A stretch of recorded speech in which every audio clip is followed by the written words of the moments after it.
Hello everyone and welcome back to another Pokemon Black and White Narrated Wi-Fi battle. My name is Jacob as always, and yes, we actually have a Wi-Fi battle here today.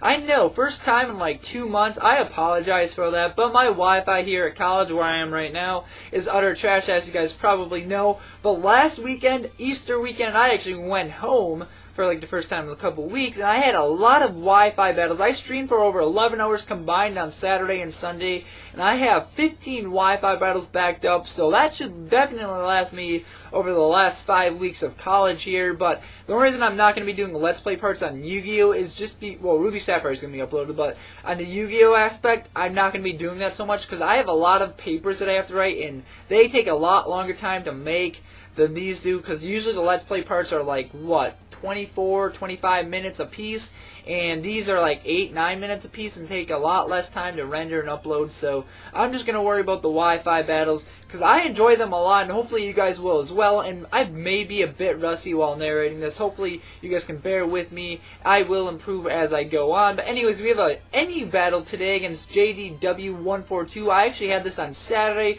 It wasn't during the stream, but it was a heck of a match. So I'm like, hey, I'm going to back it up and I'll render it and I'll upload it, do PIP narration. He actually just did his yesterday. That will be in the description along with his channel. He's a very underrated narrator. He's got a great thought process behind his moves, so if you guys enjoy those type of narrations, definitely check him out.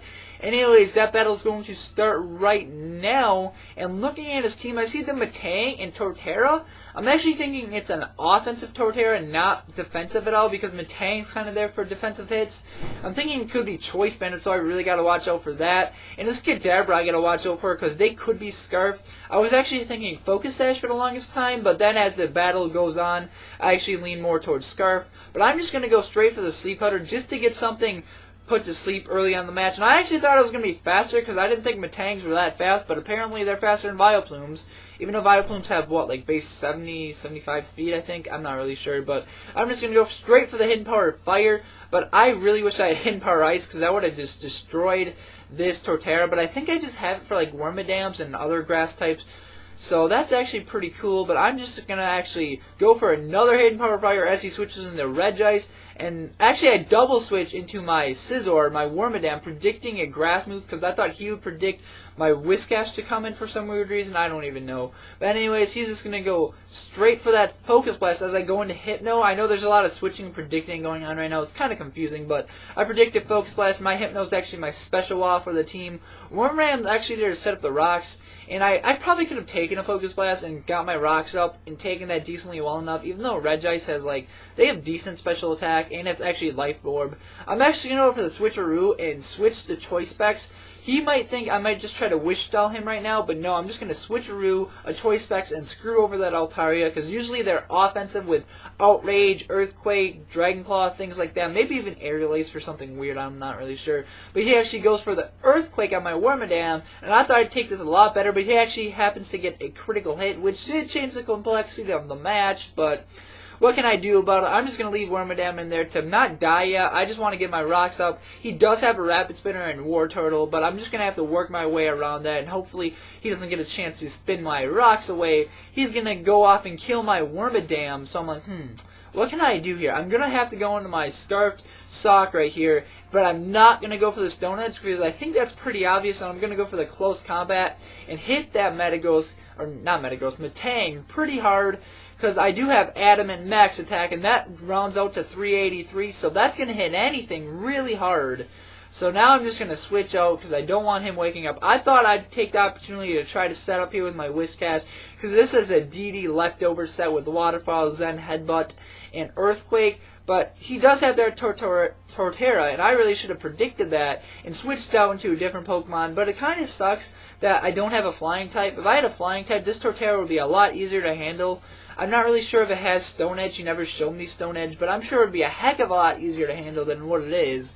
But I'm just going to have to switch into my Vileplume because this is my physical wall of the team, and it can take anything this thing really wants to go for, but he predicts me nicely and goes for that Earthquake. It doesn't do a very good chunk considering Torterra is kind of, it does have good attack investment. I'm not sure how much attack investment he has, but I'm really thinking he doesn't, it's not Choice Band, and I know that for sure now. But I'm just going to go for that Sludge Bomb, but he predicts me nicely and goes into his Metang. I'm like, I could try to kill it with the HP Fire, but I should just go for the HP Fire and see what he wants to do. He's actually going to go into his Regice. The rocks are up, so it's going to be taking quite a bit of damage from that. I think Hidden Power Fire might be a 2KO, because Metangs don't have the greatest special defense, but it probably is carrying the Eviolite, so I'm like, yeah, I'm just going to have to switch out now, because I have nothing for the stock. I mean, I don't really have anything I want to switch in here. Probably should have predicted the Ice Beam since he went for the Focus Blast last time on Vileplume. Or no, that was Wormadam, my bad. But still, it is Life Orb. I'm like, I should probably just try to Wish up. I'm thinking I can coax him into thinking I Protect, because once you usually carry Wish, you usually carry Protect too. Trying to coax him into that, and actually end up getting him with thinking I do have the Wish Protect, trying to style him out of a Life Orb damage and everything like that. But I know his Regice is pretty much dead now, because that low of HP, he doesn't have a Wish to try to send it over to his Regice, and he's pretty much going to die based on when he comes back in from the rocks.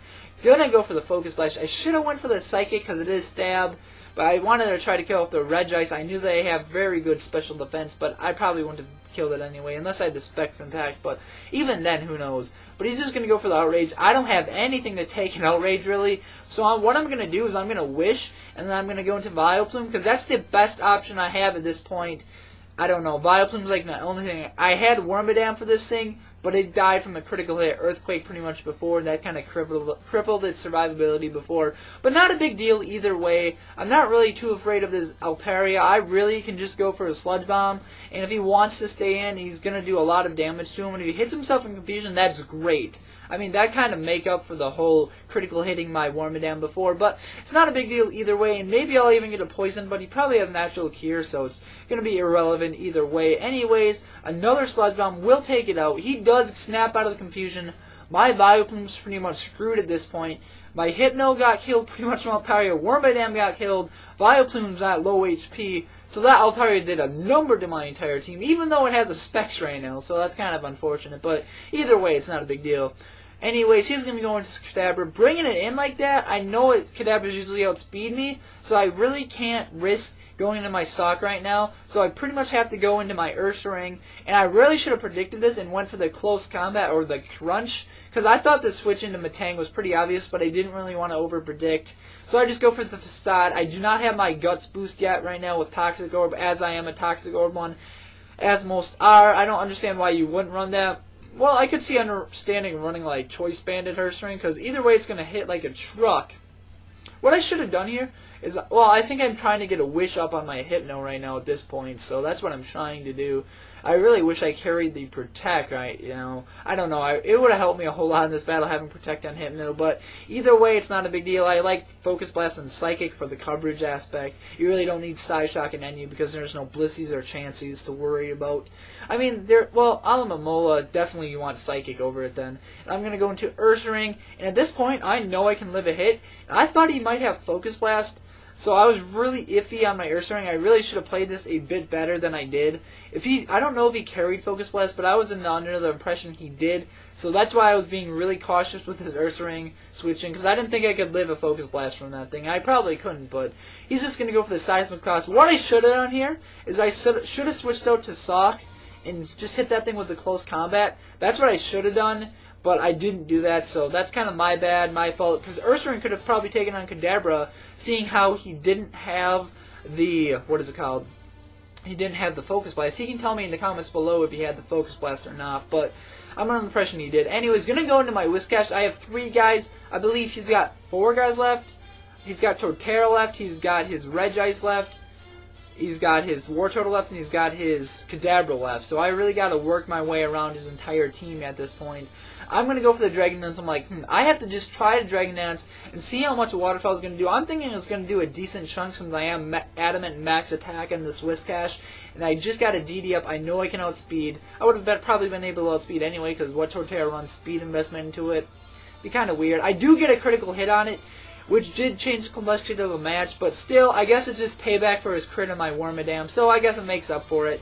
I just needed to sacrifice Whiscash at this point, and I don't know if my Sock's Close Combat would actually take it out at this point, so I just got to go for that CC on this Torterra and just demolish it. Obviously, I think it might have taken out since I am Adamant Max Attack, like I said before, but still, I'm not really sure how much that mattered. He actually goes into his Kadabra at this point, So I'm going to switch out into my Ursa Ring, basically as Death Water at this point since I only have 2 guys left, and let it die to the rocks and see what he locks himself into. Just want to see that. He goes for the Psychic. I'm like, I probably should have locked myself into Stone Edge at this point, because basically if I would have locked myself into Stone Edge, I would have had a better chance to try to live as Psychic from that thing. I know Socks aren't the most bulky Pokemon in the world, but I really don't trust Stone Edge's accuracy in the world, so that's why I went for the close combat. And I actually don't carry the Earthquake. I guess it was like a missav or misgen on my part, but I probably still would have went for the close combat since it's stab on all and stuff. So just gonna kill that Regice right there. Now it's 1-0 on my part. I'm like, I was hoping to God that he wasn't Scarfed. I was actually still under the impression he was sashed somewhat, but I don't know. It was either half and half. I just risked it. I knew I was gonna probably die because I knew it probably could survive as close combat, even though they're frail as crap. They do resist it, and especially if they had the sash, you would have won the match. But there we go. That was a great game, JD. I don't know. I really enjoyed myself. More Wi-Fi battles to come. This is just the start. I have a whole heck of a lot of games, a lot of enjoyable games for that matter. Anyways, guys, thank you guys for watching. Have a great and fantastic day. I love you all very much. See you guys later.